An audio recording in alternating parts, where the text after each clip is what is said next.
Alright, as mentioned, let's go trying to fix the situation in the suburbia.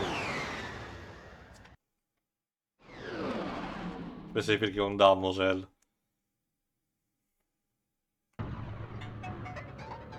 Damosel actually has that suburban that you saw in the all of it, but you do start out more in the more technological part of the outskirts of the planet, and you do need to get there via the grand rails. There you go.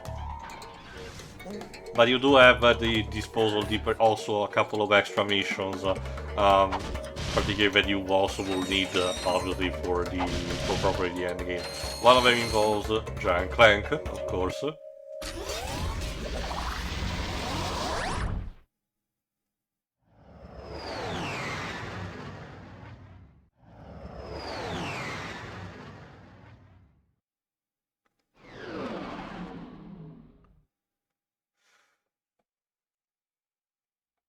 We're basically here to destroy that saucer, the mothership as it's called.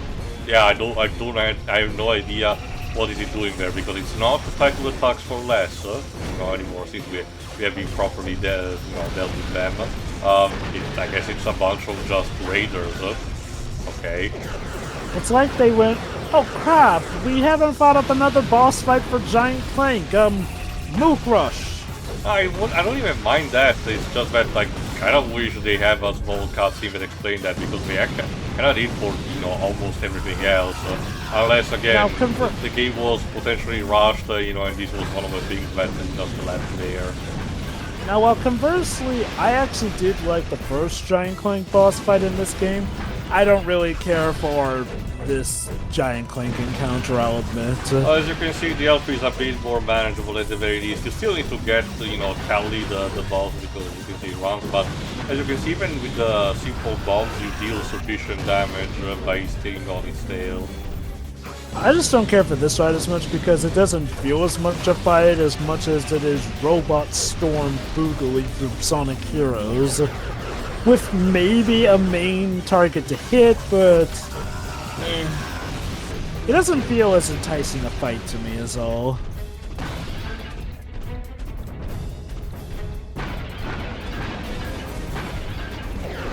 Like, I even dig, like, the giant mech fight that I know you don't care for, but, like, I actually like that fight more because it actually felt like a fight. Well, it's kind of why I don't care for a lot of the boss fights in Crash of the Titans, basically. It's like, I don't count what is essentially you beating up mooks. Well, again, I like the fact that in order to end the fight, you need to do Goomba stomping.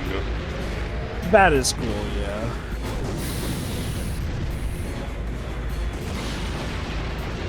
It's gonna blow.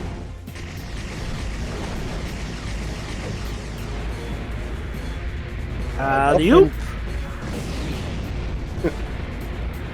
Yes, waves, I'm sorry. Whee! Oh, that's escape. Okay. The bouncy castle. Yeah.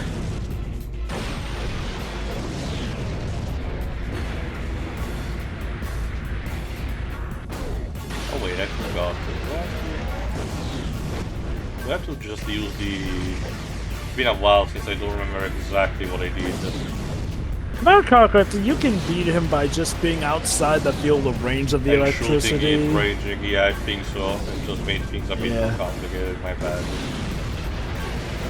Oh well. Well, Tio, I'm sure if you spent all your lives stomping aliens. Oh god.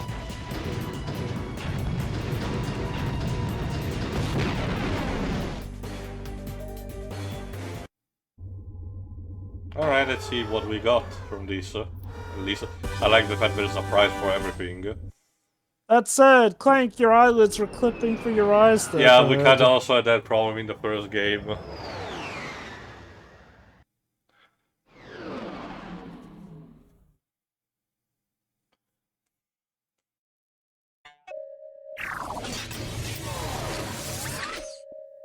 We got the mapper, which is basically the map-o-matic.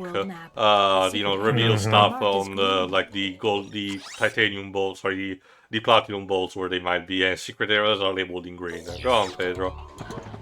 That's what I like to call, Jova, the very recognizable touch of a Deck 9 project. Alright, this next section is, as you can see, on the ground rail, but you need to improvise a bit because you can see the metropolitan area is a bit unpredictable. If you manage, if I recall correctly, the condition is if you manage to arrive at the very end without dying once and without getting damage, you get a special cutscene when you get to the object at the very end. I don't get it here, but I made sure to actually, you know, arrive in New Game Plus until this moment so I could get it. So you will see it in extra part. Go on, Pedro. For the record, everybody, I don't hate Deck 9 or anything like that. It's just that I just find it really funny how every game of theirs that I try always releases with a noticeable lack of polish.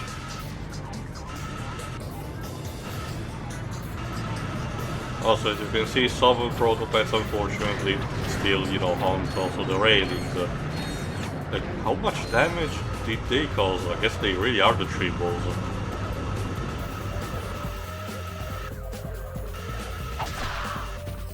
You know, I do wonder, because I never actually read that much of it, wonder if the IDW Star Trek comics ever took a jab at the triples in some capacity. Would not surprise me. Okay, I think the crossover with the Green Lantern that they had with DC had one of the covers having Al Jordan creative triple constructed to tease Kirk, which really wouldn't have that much, you know, sense in context because it's the Kelvin timeline, Kirk, so... You found a Anyway, you know, we got the Tribbles... one of the other diplomatic parts, so go on, Jova. Trouble with Triples was just so iconic that it kind of became, you know, it kind of became tradition for each generation to do something with the Tribbles, basically. Like, hell, Deep Space Nine. I remember, Deep Space Nine is probably one of the earliest cases of people mixing in footage from an old series and literally transplanting actors from the newer series into that original footage. Yeah, and by 1996 standards, it still looks pretty good. Yeah, like, honestly, it kind of predates, well, I'm not sure if it, like, completely predates CGI, but it's like, you know, no, I mean, compare it to, like, you know, technology nowadays, and if people really wanted to, they could insert, like, something from 2024 into, like, an old 1980 film, and you know, with the right technology, make it look natural. But for, like, 1996, they did a pretty damn good job. I mean, it still is 1996, so there is some hokey mannerisms you can tell, but still, it's not bad. Also, as you can see, the Protopets here are easy to dispatch, but the strength is in numbers. They apparently multiplied so much that, you know, you have to either destroy the containers that generate them or just ignore them. And the bad news is that, technically speaking, the disinfestation is here, but they're also targeting us. Figures. It's always like this. You must be part of the problem, therefore you must be eradicated. No, officer, please. But no, again, like I said, I don't think the Kelvin timeline, you know, even had comic tie-in, unless it was part of IDW, but had, you know, referencing the triples up until that point. It's kind of like the same problem that everyone mentioned about, oh, here you go, what I was talking about, the Black Sheepinator. There you go. Occasionally, it spawns a black sheep, instead of mutating into a white one, which explodes on contact with others. Because, you know, they're black sheep, they're evil, you know. So... Well, or black sheep are just living bombs, apparently. Well, isn't the typical... Well, actually, never mind now. But again, like I said, it's the same kind of, you know, trapping that Into Darkness fell in by wanting to be their own version of Wrath of Khan and wanting to be grandiose referencing, but in the grand scheme of things, you know, not meaning anything in universe and just be there for fan service to the viewer.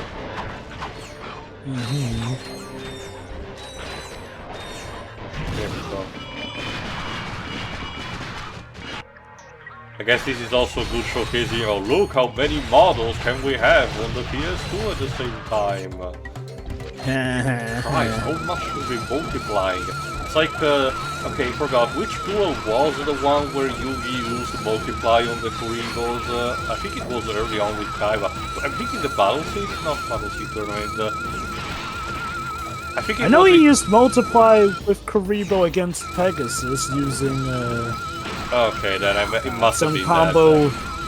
Some combo involving, I forget what's the name of that Dark Magician variant he used. That was also because it was first used in the manga, if I recall correctly, before the anime. Because the original card in the manga, if I recall correctly, was very generic in effect and just happened to, you know, benefit Kuribos. But when it came to actually print it for both the OCG and DDG, we were like, yeah, why not? Let's make it apply only to Kuribos, even if the art doesn't depict that. Once again, brilliant strategy for the creators of, you know, Duel Monsters.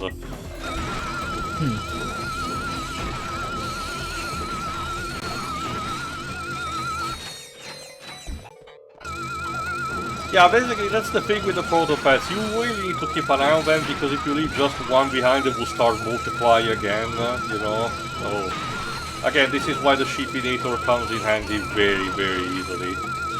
Because they're particularly susceptible to that. Guess we should have used that one on the original experiment. We'll learn why these are more vulnerable compared to why the experiment was not being able to be touched, you know, in as showcased in previous cutscenes.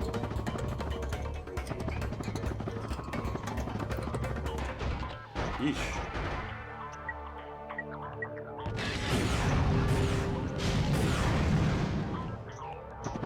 Thankfully, this infestation unit doesn't seem to be particularly resistant towards the rockets, but also, no, I'm not even gonna try to actually save the civilians here. You know, they're, aside from, you know, them being respawning, also, you know, it's a complete chaos. I'm pretty sure the game doesn't intend you to actually apply this formation logic to these poor robots.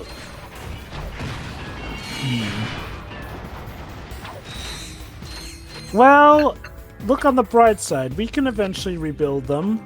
We have the You have the technology, Jigs. Alright, let's see what cereal brand do we get. Oh!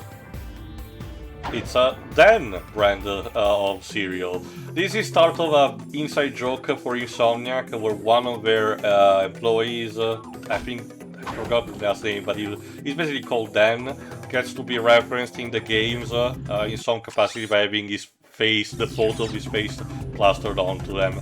He sadly passed away in 2006, and some of the games are dedicated to his memory, but basically the Easter egg remained as a result.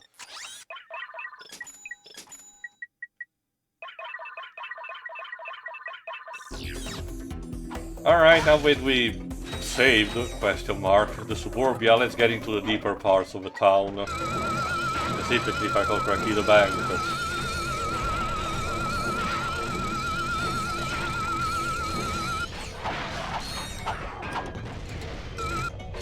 Also, I just, you know, knocked them a bit with my wrench, but they still explode once we hit the ground. What the hell? They work differently, it seems.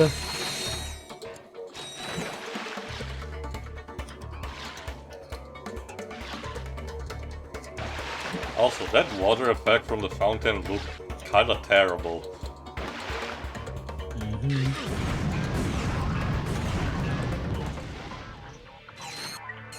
Alright, let's get to the upper floor.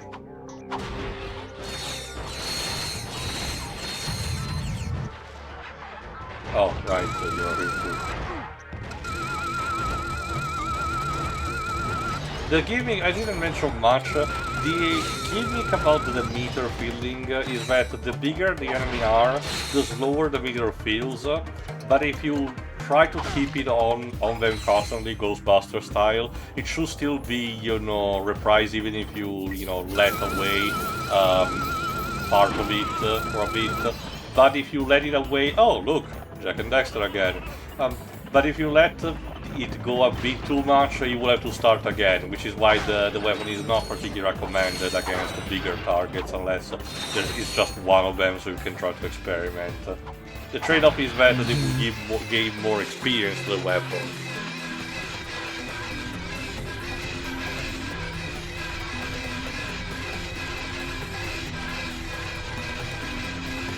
Alright, let's deal with these two.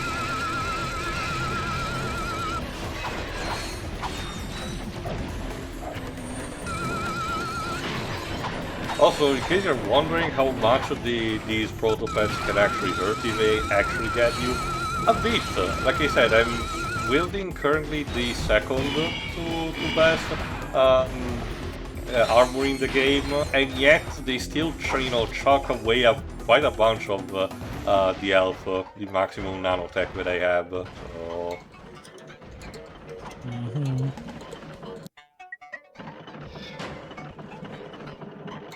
Also, there are a bunch of drones up there. If I recall correctly, that particular placement there is there to let you enter the Insomniac Museum, but I basically got it anyway in the post-game, the new game class, so don't worry about that.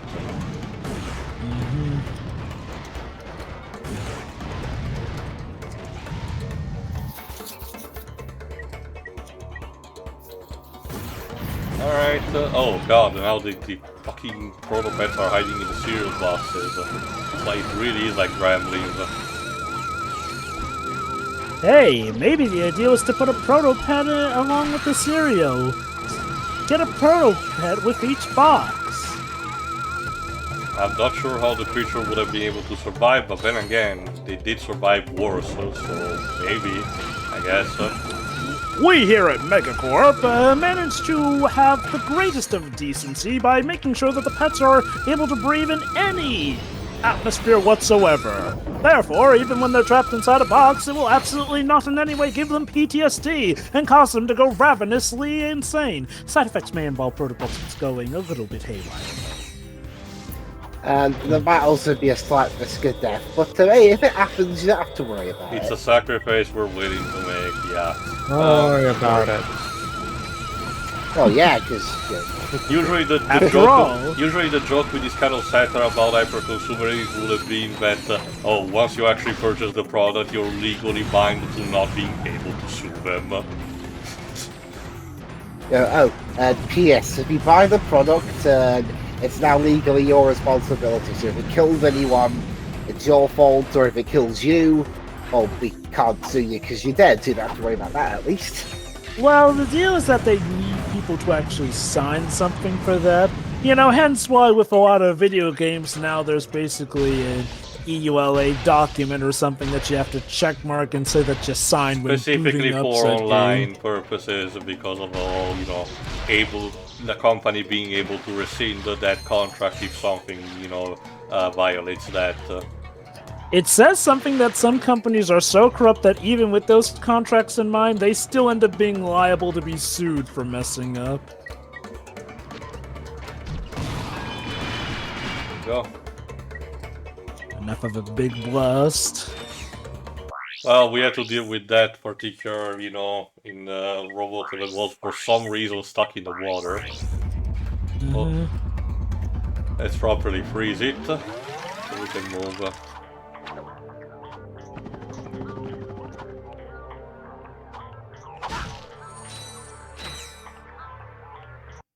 You're getting sleepy. Very sleepy. You are getting very sleepy. A customer. You, sir, look like someone who could use a hypnomanic. Okay. Just bring us the parts, and we'll make it for free. For a fee. A very small fee. Small, right? We still need one more somehow part. I doubt that very much. We still need one more part to properly form the hypnomatic, so we'll have to come back here later. Again, thankfully the game provides you a taxi right here, so you can actually have a fast way to reach back this guy. Which also means, unfortunately, that we have to now go to the other planet, the one where Angela was sending her distress call, unfortunately. And my exasperation comes, unfortunately, from the fact that it's one of the worst places in the entire game. Mostly because it was rushed, as you're about to see.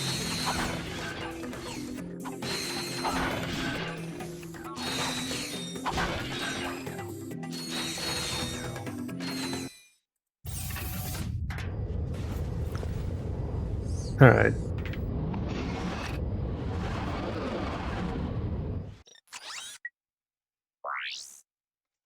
Alright, let's get there. Might as well. The sad part is that it's also one of the plants where you're gonna spend a lot of time also, because it's another farming section, as you're about to see too. Mm-hmm.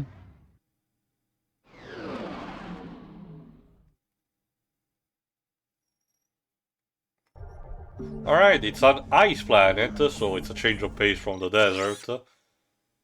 And even Ratchet even has an idle animation about him freezing his ass off. Mm-hmm. You still will need the Hypnomatic to traverse part of it, however, so you'll need to first talk with someone. Which is once again the Guru. How did he got here? Oh, man! It won't budge. Violence is not the answer. Can you move this rock, sir? I am able. And? Patience, young one. For the rock to move, the forces of the universe must align. So, can we make these forces align a little faster? Ah, yes. The holistic resonance of moonstones may yet guide these wayward forces. Alright, we need to give this guy more of these games, moonstones, that's what they're called. To move properly the obstacle. And there's your problem. These motherfuckers, the Yetis. I think they mentioned in an interview, I don't think it was mentioned in these very games starting this year, but one of the interviews Insomniac mentioned legendarily that these Yetis were actually some of the latest things that they got programmed in the game, and because it was the latest stages of the game, they did not have much time to properly program them, so as a result, they're very fast, very powerful, and respond constantly and are very annoying to deal with. And since it's another farming spot, compared to the bees from the desert planet, you have to deal with them constantly, and they're a pain in the ass.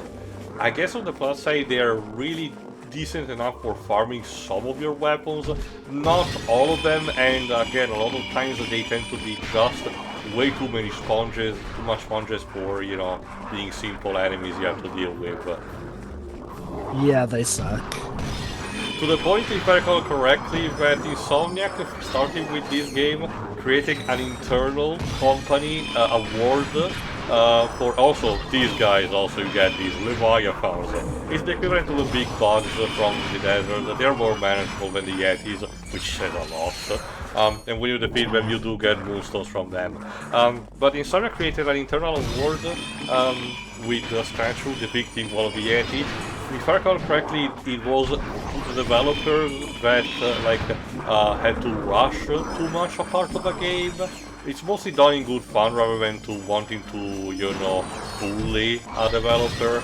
I don't need to find the details. I'll probably try to do it in between parts. I think Did You Know Gaming talked about it.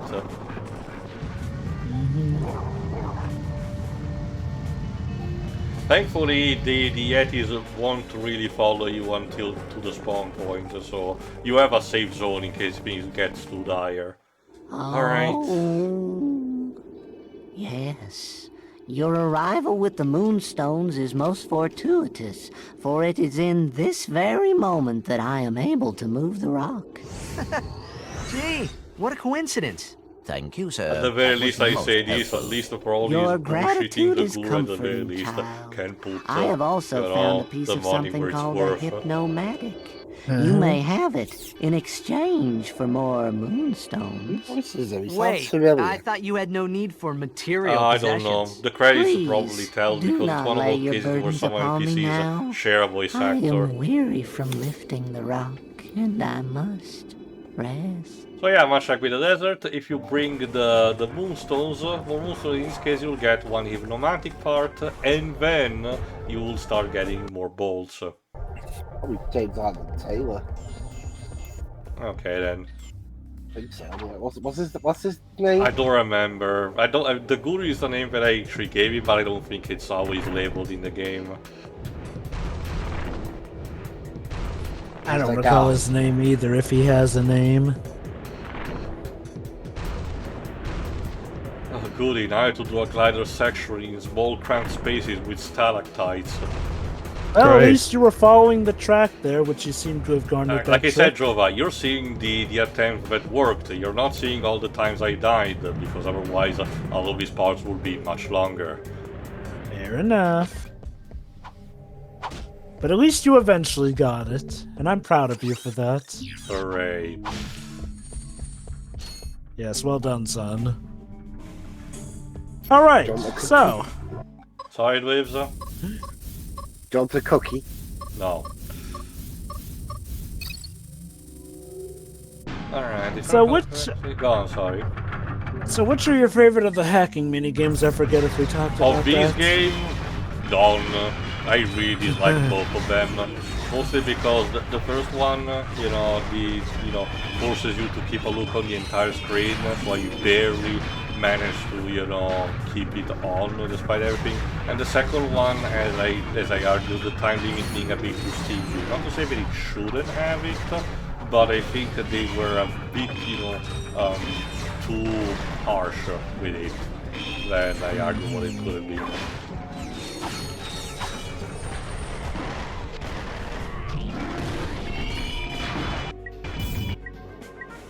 Also, as you may notice, there's a new updated version of the Agents of Doom, in this case with small robots that fly around and help you with that. Alright, see if I can get the... Yeah, that's the Carbonox armor, that's the ultimate one, that you'll be able to see eventually. And like I said, it's the edgiest one, because it gives a complete full helmet. I am Ratchet from... No, Dweebs, it's Tidate Tasmanian Tiger that teased about a robot duplicate, even if that led to nowhere. I've never played any of those. Assuming you got more than the one game. Yeah, technically 4 games, although the fourth one is more akin to, the new Rayman games, while the others are 3D platformers like this.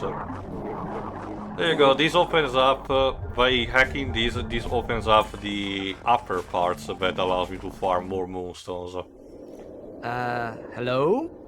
We've got more moonstones. No, you have not. What? Existence is a lie. Sensations are illusions. Possessions are merely visions. All right, I've got an illusion of some moonstones. I'll trade it for a vision of that hypnomatic part. You have learned much, young There we go. one. Now bring me more moonstones. Okay, the and name of the guy shall is... be your reward. Yes, go on. Anyway, the name of the guy is Mystic. Well, there you go. Oh, also, Let's see, and yes, he is played. Use it wisely. Yes, he is played by James Arnold Taylor. Do not even think also, about it. not only I needed to have all the 3 parts, but also to pay 10,000 volts, of course. Anyway, the good news is that we have all the parts of a hypnomatic, so let's put it to good use. You have a limited amount of time to control the robots, but otherwise the segment is relatively similar to that one that we saw in Rock Lost in Time. The only difference is that it's more fast, it's factory faster, more snappy, more agile. It's interesting using a hypnomatic on a robot when you think sooner, we'd actually use hacking to brainwash a robot. Well, it's not visible from the back, but the robot is clearly in a state of highness. It looks like he's tripping balls. So I get the idea it's literally just a case where we're literally brainwashing the robot. Well, that's what I mean. It's like, well, you'd think that they would instead implement hacking to, you know, make the robot go, but I guess the idea is that this is more temporary. Yeah. We can even have him kill his own brethren. Pretty much. He's going to wake up not knowing what happened. And you can, as you can see, you can find another one that has it, and you can pass through, you know, between each robot. This particular gimmick that you can have. Anyway, now that we had it properly used, now we used it back on the frozen planet, so we can move on. My brothers and sisters are dead. Who killed them? You did. Me? 2B. No! Oh, like, and yeah, robots beware around them androids. That sounds like one of those funny, crazy commercials from V-Rock from GTA Vice City clips. Tim, they've got your wife, but I'm not married. You are now to America. I guess it's because of the success of movies like Commando where they replicated, because The Simpsons did have that sketch with McBain basically having that against Mendoza. Oh no, the V-Rock radio in GTA Vice City, the entire purpose is to satirize 80s American culture in general.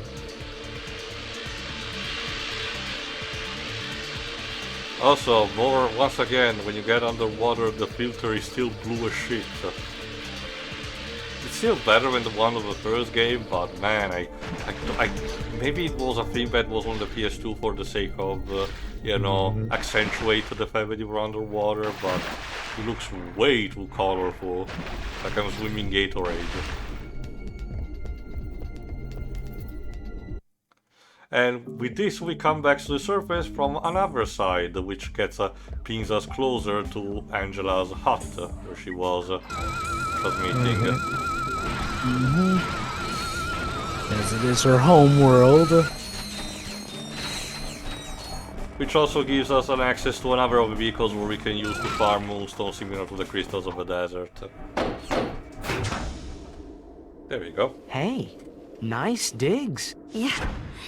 Also, are you not freezing remnant yourself from my previous life. You were reincarnated? Maybe because of the fur that Lomax has had. My MegaCorp days. They've got a very generous bonus package.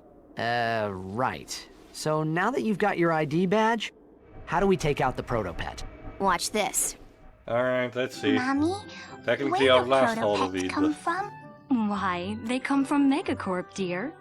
That's right, Mrs. Robot. All of the Protopets in the galaxy come from right here, and I'm watching, in our factory.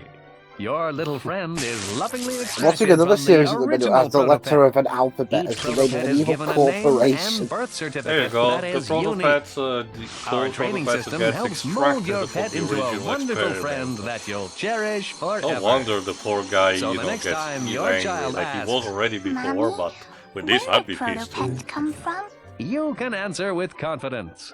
They come from MegaCorp. That factory is using the original Protopet to produce all the others.